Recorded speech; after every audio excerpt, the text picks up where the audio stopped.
Assalamualaikum warahmatullahi wabarakatuh, teman-teman semuanya. Waalaikumsalam. Selamat bergabung kembali ya dengan webinar kita Talkshow Bijak Mengelola Keuangan. Baik, seperti kata Mbak Nisa tadi, ini adalah sesi kita yang ketiga dari 3 Sabtu berturut-turut. Insya Allah kita akan membahas adalah hutang dan keluar dari jerat hutang. Benar Mbak Nisa, ini adalah masalah yang klasik ya, yang mungkin banyak sekali dialami oleh setiap orang gitu. Jadi mungkin dengan kesempatan ini kita bahas mungkin bisa menjadi bahan pertimbangan ya, atau bagaimana supaya tidak terlibat dalam berhutang. Baik, saya mau sharing dulu screen-nya. Baik, topik ketiga kita, hutang dan keluar dari jerat hutang. Nah, kebetulan saya di Andri sudah bergabung 2 tahun, Mbak Nisa, itu sudah banyak memberikan konseling ya kepada teman-teman tuh yang memang terlibat atau terjerat dalam hutang ini gitu. Kemudian baik, saya mau tunjukin video sebentar, Mbak Nisa ya. Bentar. Ya, silakan Ibu.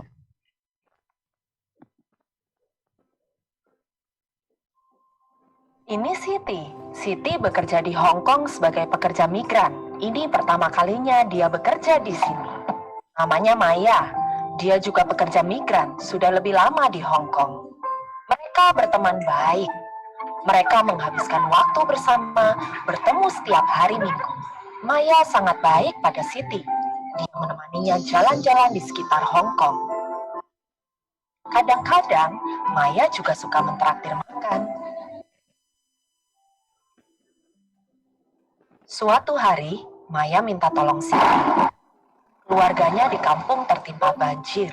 Mereka memerlukan uang secepatnya. Maya meminta Siti untuk menjadi saksi di perjanjian hutangnya. Kamu hanya perlu tanda tangan. Aku yang akan membayar pinjamanku sendiri. Siti tidak mengerti tanggung jawab sebagai penjamin. Tetapi selama dia tidak harus membayar apapun, tidak masalah, bukan? Maya sudah banyak membantu. Siti ingin membalas budi kebaikannya. Dia juga senang dapat membantu Maya. Bulan demi bulan berlalu. Kadang masa depan tidak ada yang dapat meramalkannya. Sesuatu yang tidak diharapkan terjadi. Maya khawatir, biaya mulai menumpuk. Bagaimana jika ia tidak dapat membayar hutang lagi? Bagaimana jika majikannya tahu tentang hutangnya ini? Bagaimana jika ia dipecat dan harus kembali ke kampung halaman? Jika hal itu terjadi, siapa yang akan membayar hutang ini? Perusahaan pemberi hutang mulai menagih. Siti tidak punya cukup uang untuk membayar hutang Maya, tetapi ia sudah menjadi penjamin atau saksi. Dia wajib membayar jika si peminjam uang tidak dapat melunasinya.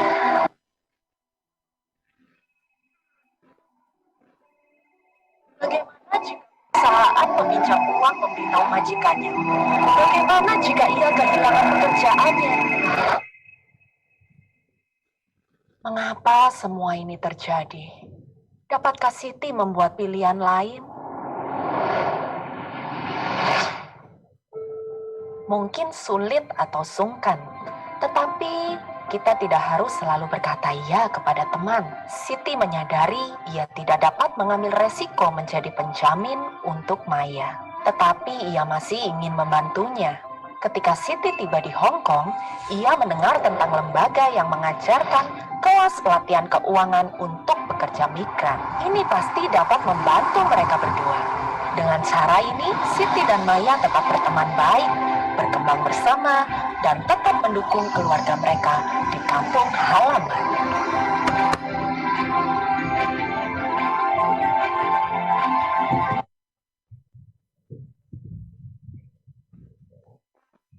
Oke.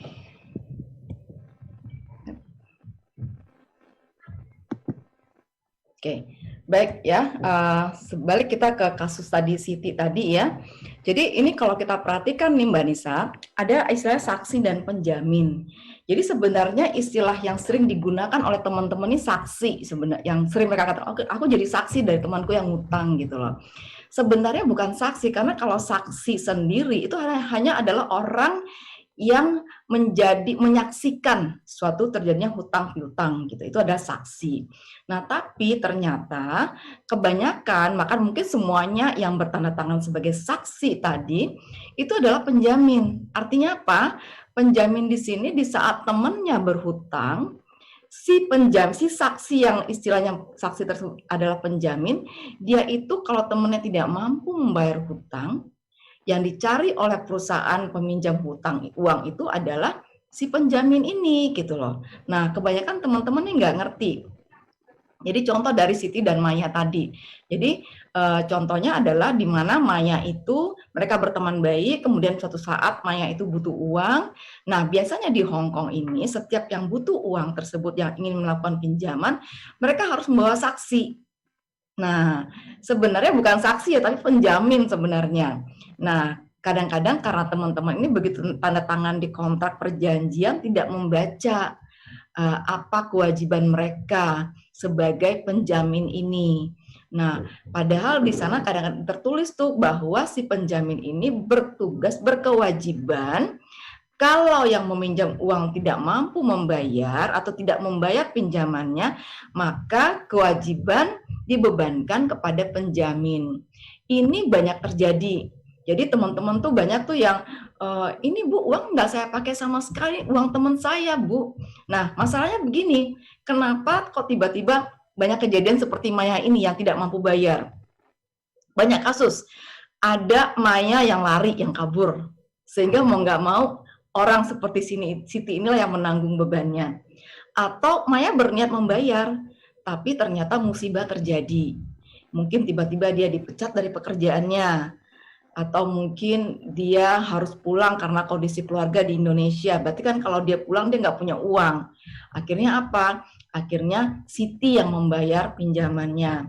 Atau memang ketipu, dari awal sudah ketipu gitu loh. Jadi digunakan dokumen-dokumennya, seakan-akan dia menjadi penjamin, sehingga nanti uang yang dipinjamkan itu dokumennya dijadikan sebagai pinjaman jati diri orang yang meminjam gitu loh. Nah, ini juga sering terjadi penipuan seperti ini gitu. Nah, baik, sebelum kita membahas masalah hutang lebih detailnya, kita cari tahu dulu nih apa sih pinjam meminjam itu di Hong Kong gitu loh. Nah, perusahaan peminjam uang atau disebut dengan money lenders itu harus berizin di Hong Kong.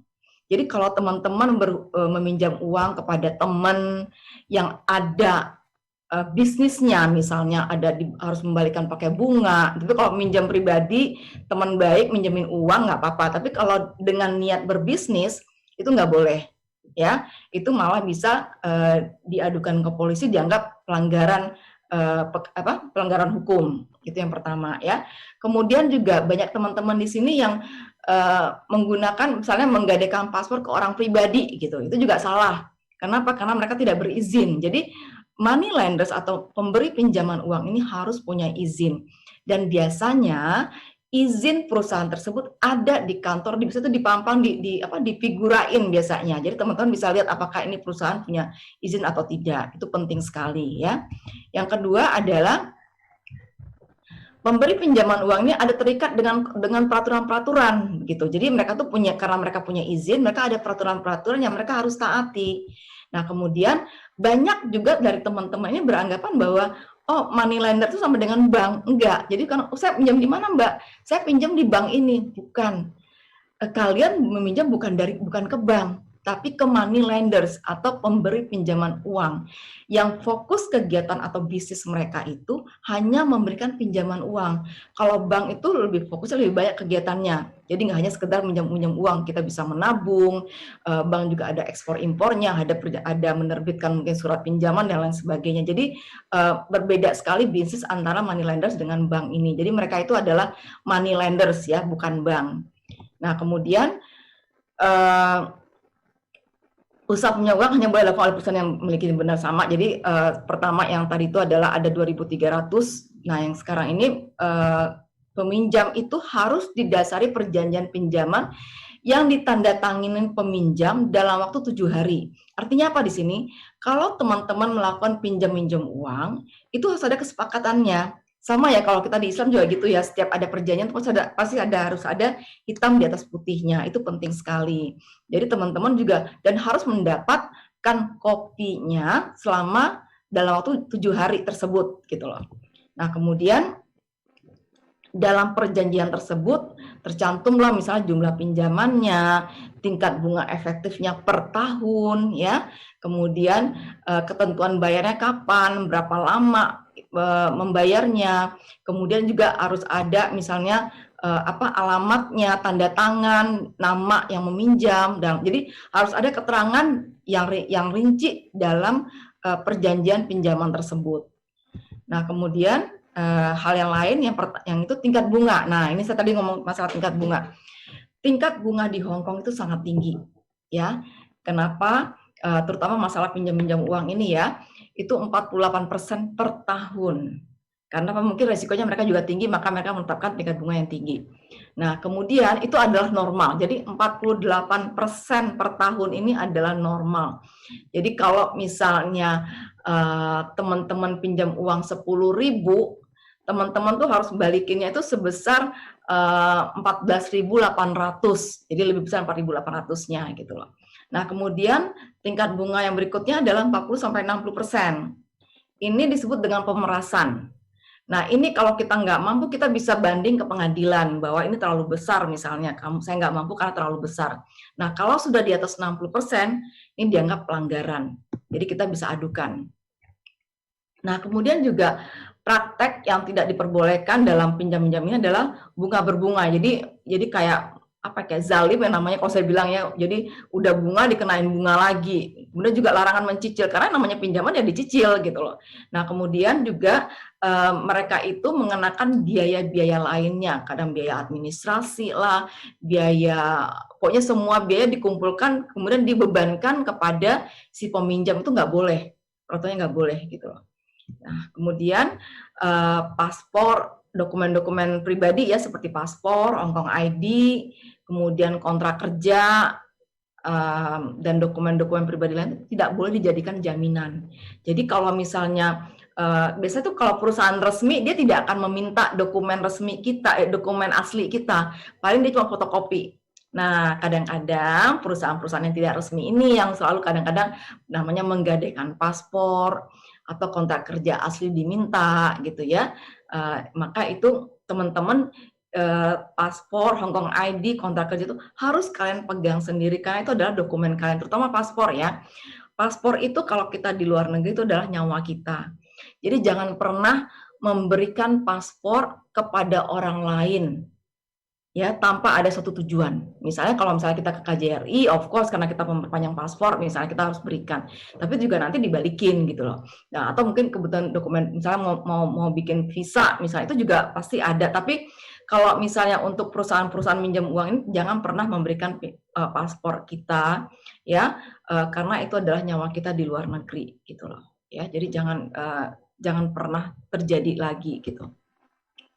Nah, kemudian contoh perjanjian hutang yang saya sebutkan tadi ya, jadi ini ada contohnya, di sini ada misalnya berapa jumlah uang yang kita pinjam, misalnya 41.000, kemudian di sini cicilan per bulannya ada 3.687, sehingga kalau dikalikan dengan 15 bulan, ini adalah masa pinjamannya yang harus dibayar totalnya adalah 55.000. Ini artinya apa? Artinya adalah tingkat bunga per tahun itu 47, berarti ini termasuk dalam hal yang normal ya. Kemudian dimulai kapan? Itu 29 Juni tahun 2020, selesainya sampai Agustus 2021. Kemudian juga nanti di bawahnya itu ada juga nanti nama, tanda tangan, ya alamat peminjam, jadi alamat teman-teman, atau kemudian pemberi pinjaman juga harus punya alamatnya. Jadi di situ juga ada yang tanda tangan. Kemudian tanggal terjadinya pinjam meminjam ini juga harus ada gitu. Jadi teman-teman tuh gini loh ya, banyak dari teman-teman tuh yang gini, yang habis punya kontrak dapat kopi seperti ini terus dibuang. Saya selalu kopi ada nggak kopi pinjamannya? Wah, udah saya buang Bu gitu loh. Padahal dia masih dalam rangka masih dalam pinjaman gitu. Nah, ini sangat penting ya sebenarnya. Kemudian juga kalau teman-teman berhutang, misalnya kalau harus berhutang ya, itu yang namanya bukti bayarnya dikumpulkan ya. Kemudian juga kalau ada misalnya komunikasi WhatsApp atau SMS dengan pemberi pinjaman jangan pernah dihapus ya. Kemudian juga kontrak kerja ini dipegang, jadi terdokumentasi dengan baik dan benar. Sehingga kalau terjadi masalah kita gampang membantu menelusurinya gitu. Nah, kemudian tadi teman-teman udah ingat nggak rumus kita di sesi pertama, gaji dikurang tabungan sama dengan pengeluaran. Jadi dengan kita menyisihkan uang dari tabungan kita untuk ditabung, sehingga sisa dari gaji dikurang tabungan ini adalah uang yang bisa kita keluarkan setiap bulannya. Tapi kalau kita punya hutang, gaji dikurang cicilan hutang, nggak ada gajian jadinya, karena kebanyakan nih teman-teman tuh malah saya sering sekali menemukan kasus tuh gajinya itu 4.630, hutangnya bisa 7.000 per bulan gitu loh. Jadi jangan sampai mengalami hal seperti ini. Biasanya terjadi itu adalah karena terlilit hutang. Jadi harus hati-hati sekali. Nah, kemudian kalau teman-teman sudah terlanjur berhutang, apa sih yang dilakukan gitu loh. Yang pertama, berjanji jangan meminjam lagi. Nah, ini nih kadang-kadang begini nih, kebanyakan nih Mbak Nisa ya, kejadiannya tuh misalnya gini, dia punya pinjaman, pinjamannya dia itu misalnya dia harus bayar 2.500, gajinya 4.600, pinjaman 2.500, berarti dia punya sisa uang 2.100. Suatu ketika ya dia itu tiba-tiba anaknya butuh uang di kampung, butuh uang, akhirnya uang untuk membayar hutang ini dipakai dulu untuk dikirim ke kampung. Nah, berarti teman itu kan nggak bisa bayar hutang pas saat jatuh temponya. Akhirnya minjem lagi nih ke perusahaan yang lain yang pinjaman kecil, pinjam uang 5.000 gitu loh. Kadang-kadang teman-teman ini lupa bahwa bulan depannya lagi dia punya kewajiban membayar hutang yang dia pertama dengan hutang yang kedua. Nah, inilah akhirnya awal dari terlilit hutang. Ya, jadi harus berpikir nih. Jadi jangan sekedar saya dapat uang masuk nih, enggak. Bagaimana saya bisa mengembalikan uang tersebut? Itu yang harus diingat ya. Jadi jangan pernah kalau kita sudah punya hutang, dan kalau kita udah nggak mungkin membayar untuk hutang berikutnya, jangan pernah membuka hutang sama sekali. Saya pikirin lagi nanti gimana cara bayarnya. Jangan pernah seperti itu, karena percayalah pasti akan mulai terlilit hutang. Kemudian yang kedua, utamakan melunasi pinjaman sebelum pengeluaran yang lainnya. Nah, kita juga tahu ya di Islam kan gitu ya, kalau kita punya hutang wajib dibayar ya. Nah, jadi kalau teman-teman punya hutang nih, ditahan dulu kebutuhan-kebutuhan lain. Kalau perlu dibicarakan dengan keluarga di Indonesia. Saya punya hutang di Hong Kong, saya harus fokus membayarnya dulu. Jadi berarti keluarga di Indonesia mungkin pengeluaran pengiriman uangnya dikurangin misalnya. Itu harus konsekuensi seperti itu, karena bagaimanapun punya hutang ini bisa berakibat seperti tadi video itu, dipecat oleh majikannya gitu loh. Ya. Kemudian buat daftar utang dan prioritaskan pembayaran. Jadi kadang-kadang kalau ditanya juga karena saking banyaknya hutangnya tuh nggak tahu hutangnya apa aja. Jadi bikin daftar listnya, yang mana yang harus didahulukan bayarnya gitu. Jadi harus pintar ininya, cara berpikirnya gitu loh. Karena kalau sudah rumit harus ditarik benang-benangnya supaya nggak makin rumit gitu loh, nggak makin berantakan benangnya. Nah, kemudian kurangi pengeluaran secara realistis. Jadi harus bisa mengencangkan ikat pinggang kalau sudah punya hutang seperti ini. Jadi jangan lagi memanjakan diri, karena apa? Prioritas pertama adalah melunasi hutang.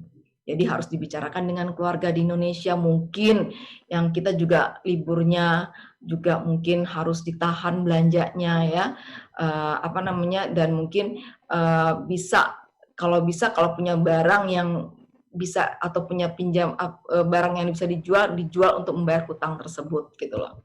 Kemudian juga jangan ragu berkonsultasi dengan ahlinya. Dalam hal ini saya menawarkan dari Enrich ya. Enrich mempunyai kita punya financial consulting untuk teman-teman yang punya masalah dengan keuangan, dan itu tuh gratis gitu.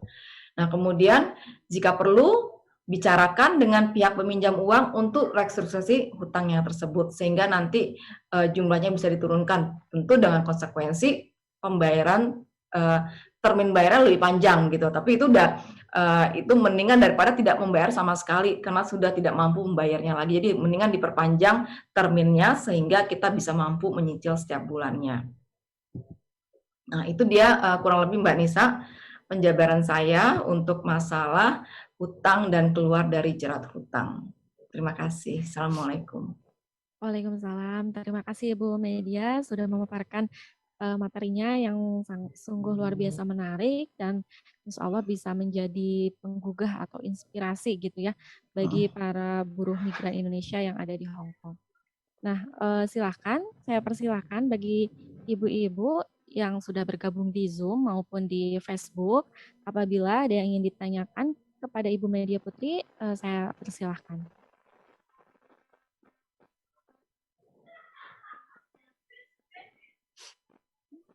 Oke, sambil menunggu pertanyaan, mungkin ada beberapa hal yang juga ingin saya tanyakan gitu ya Bu, terkait dengan hutang ini. Oke, silakan Mbak Nisa. Ya, hutang ini kan cenderung konotasi dengan satu hal yang negatif gitu ya Bu ya.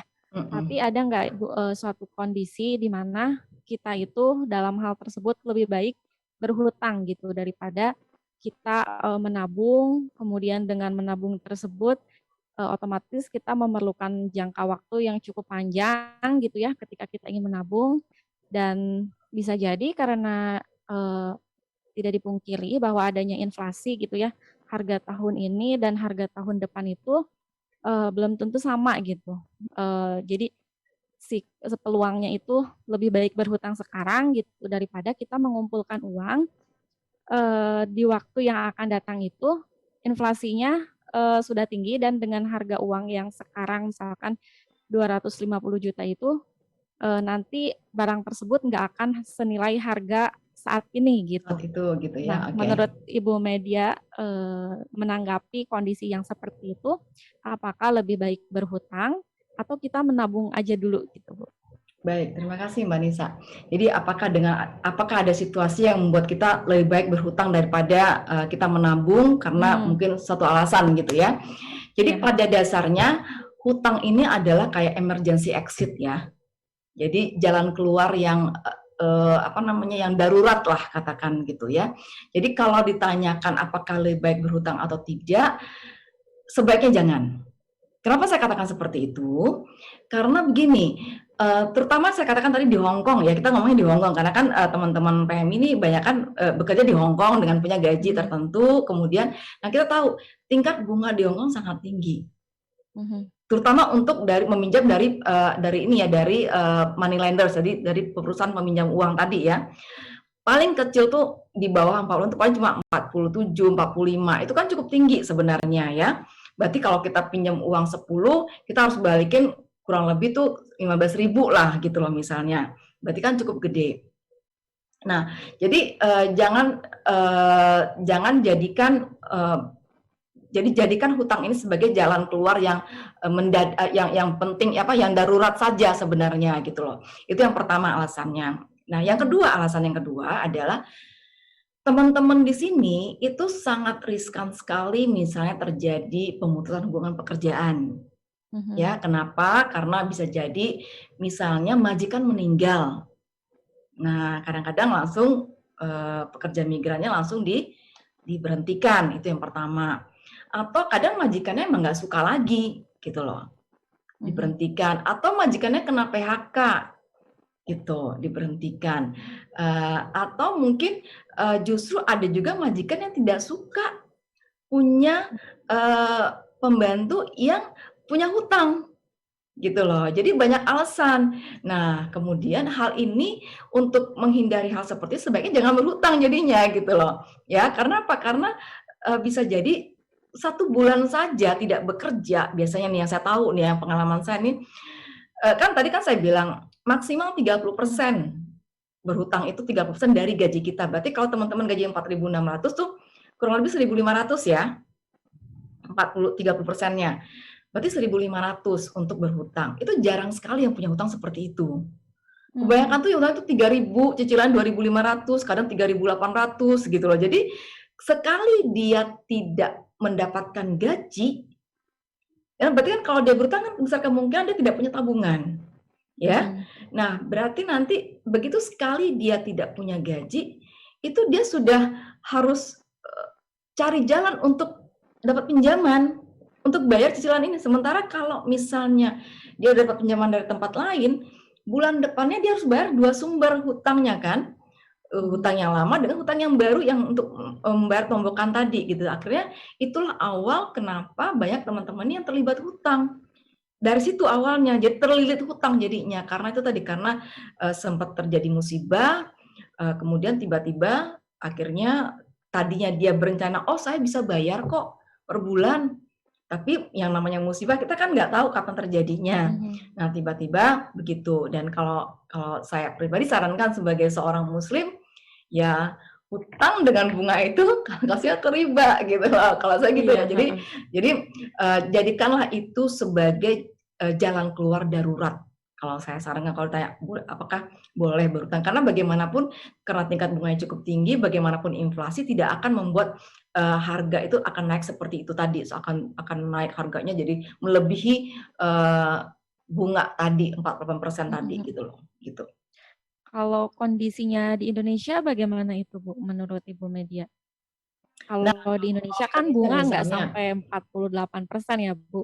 oke, Kemudian kalau di oke, Indonesia sekarang gini, juga kalau misalnya ada secara umum ya, beberapa kita kita ngomong secara umum aja ya. mhm, mhm. Nah, kembali lagi, pertanyakan dalam diri, apakah ini kebutuhan saya atau ini adalah hanya sekedar keinginan? Misalnya, rumah itu yang common tuh orang berhutang, pengen beli Mhm, rumah, ya kan? mhm, Nah, mungkin, eee, tadi kalau jadikan patokan 30% itu ada patokan kita untuk bisa, berapa sih cicilan yang harus saya bayar, patokan mhm, 30% dari pengeluaran dari, gaji yang kita punya, itu mhm, batasnya di situ. Jadi mungkin untuk kebutuhan-kebutuhan seperti kayak rumah, atau kalau mungkin di Indonesia mungkin kendaraan itu adalah kebutuhan primer ya, seperti misalnya motor, mobil itu mungkin kebutuhan primer. Nah, mhm, kalau bisa ya saya sarankan ya, kalau memang punya kelebihan, ya mungkin, kalau menabung bisa untuk beli motor bekas atau beli mobil bekas,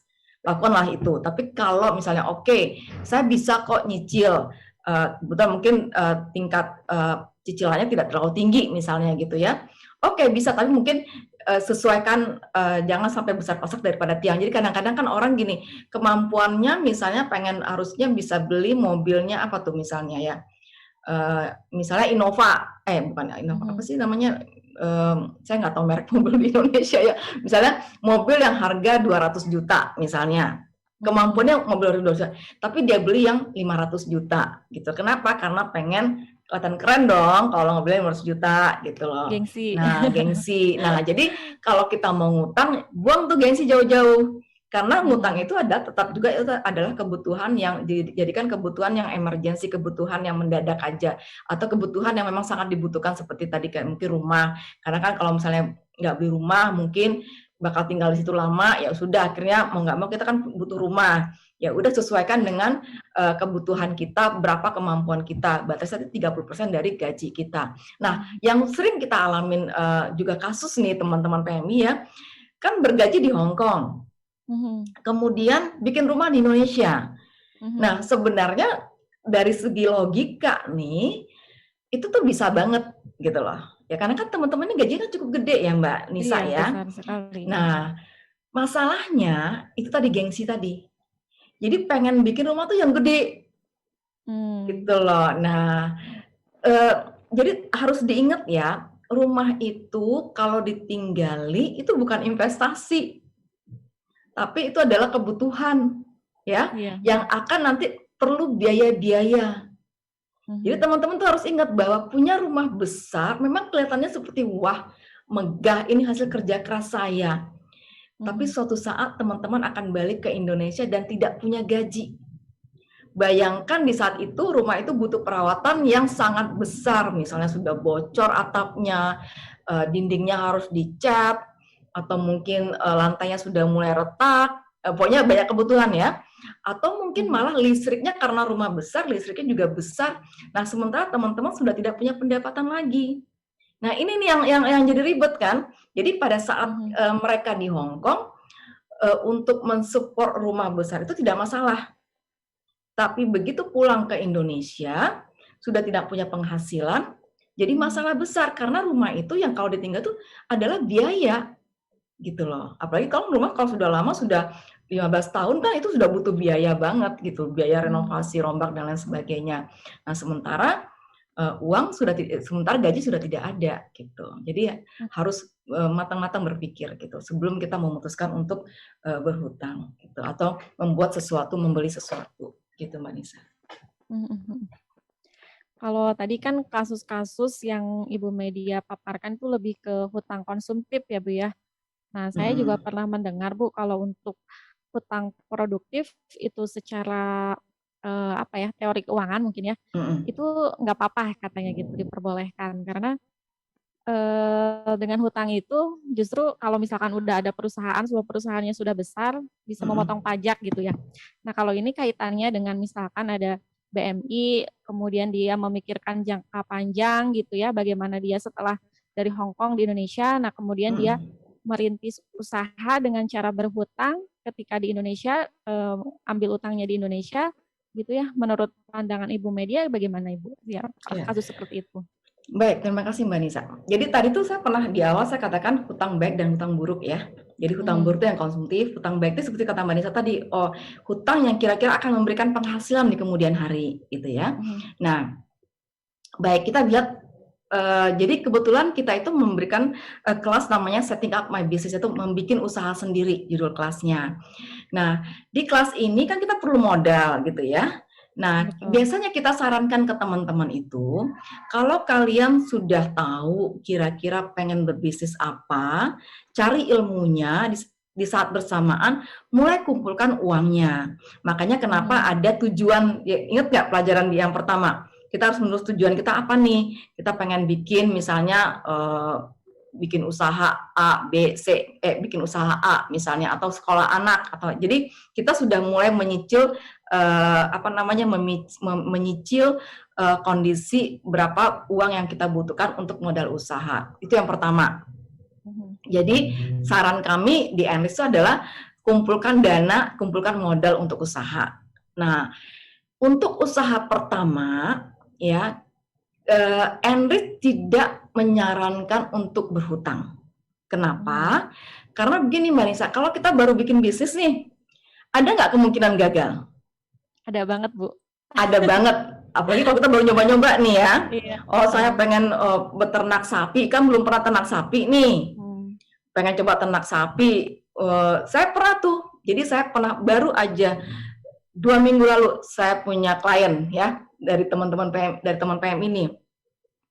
Awal dia terlilit hutang adalah dia dan temennya itu mau buka usaha gitu ya, usaha peternakan kambing.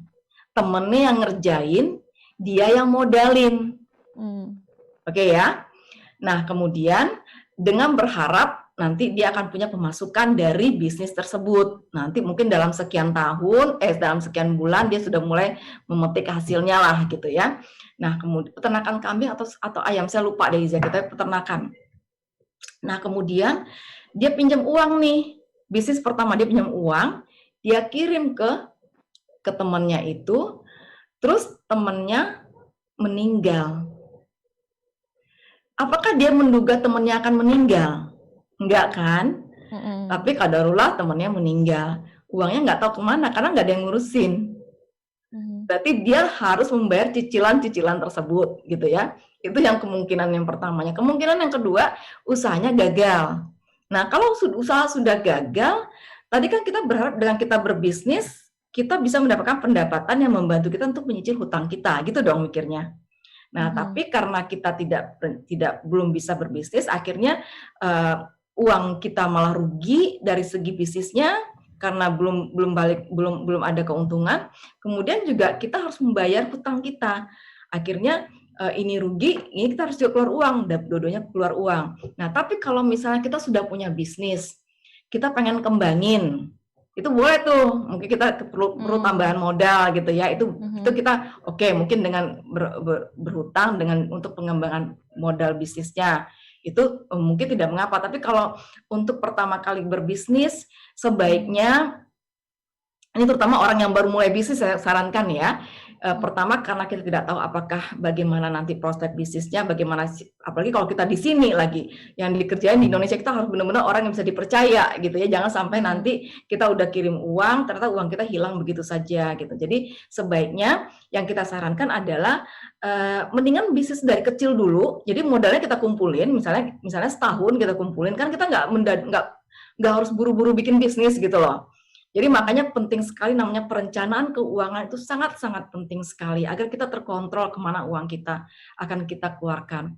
Jadi kita rencanakan dulu apa bisnisnya, kemudian kita hitung biayanya, udah kita tabung gitu loh. Kalaupun nanti ada kekurangan mungkin berhutang, mungkin masih bisa dibantu dengan hutang, tapi kalau sebaiknya tuh untuk awal bisnis jangan berhutang.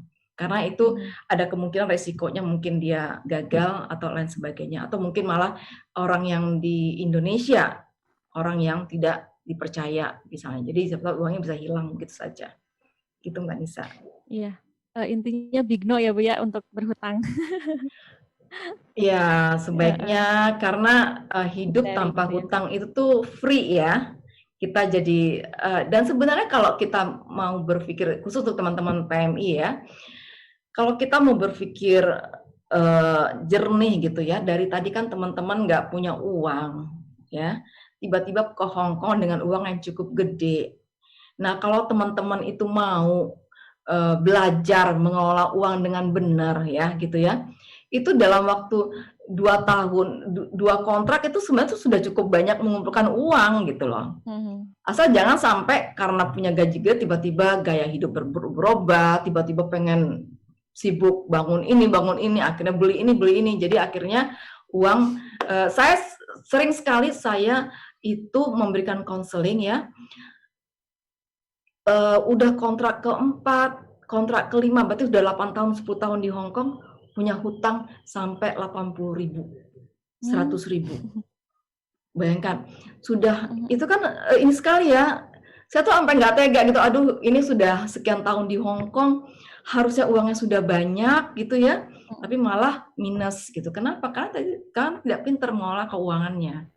Dan mudah ketipu juga, kadang-kadang ada penipuan-penipuan juga ya, tentang berhutang ini gitu.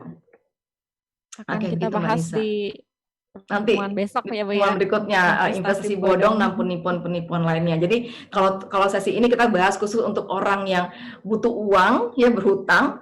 Kalau sesi berikutnya adalah punya uang terus dikemanain, akhirnya ada yang banyak yang ketipu dengan investasi bodong atau penipuan-penipuan lainnya gitu. Ya. Jadi sebenarnya kalau kita BMI memiliki komitmen ya Bu ya, atau tujuan keuangan yang jelas ketika sebelum ke Hong Kong dan ketika sudah di Hong Kongnya memiliki komitmen pada tujuan tersebut, sebenarnya bisa untuk merealisasikan dalam waktu 2 tahun ya Bu ya. Iya, jadi gini, benar Mbak Nisa. Jadi pertama itu punya tujuan yang jelas ya. Jadi ditulis tujuannya apa dan berapa dia dibutuhkan. Kemudian punya dana darurat. Dana darurat sangat penting sekali karena itu tadi kadang-kadang tiba-tiba ada kebutuhan mendadak ya. Karena kita sudah punya pengeluaran sehingga begitu ada kebutuhan mendadak kita tidak punya dana. Nah, makanya harus punya dana darurat itu berapa? Bisa jadi mungkin punya mungkin 5.000 misalnya yang kita simpan yang tidak boleh diganggu gugat gitu loh. Jadi kalau ada kebutuhan dari Indonesia, bisa tiba-tiba butuh orang tua sakit atau mungkin apalah musibah lain, mungkin rumahnya bocor gitu ya, digunakan uang tersebut. Jadi bukan dengan berhutang. Jadi ada jalan keluarnya gitu loh. Jadi kalau targetnya benar, kemudian bisa disiplin menabungnya, gaji dikurangin tabungan sama dengan pengeluaran, insya Allah lancar ke depannya gitu. Mulus lancar ya Bu ya. Mulus. Jadi bisa berangan-angan, bisa karena juga banyak juga dari teman-teman yang sukses juga banyak ya. Gitu. Alhamdulillah, iya. Baik, menarik sekali pembahasannya dari Ibu Media. Silahkan jika ada yang ingin ditanyakan dari teman-teman yang sudah bergabung di Zoom mungkin. Atau Mbak Nisa bisa lihat Facebook-nya nggak ya? Nggak bisa ya? Ini nanti kalau ada di Facebook, admin langsung beritahu saya lewat chat, Bu. Kebetulan ini belum ada. Oke.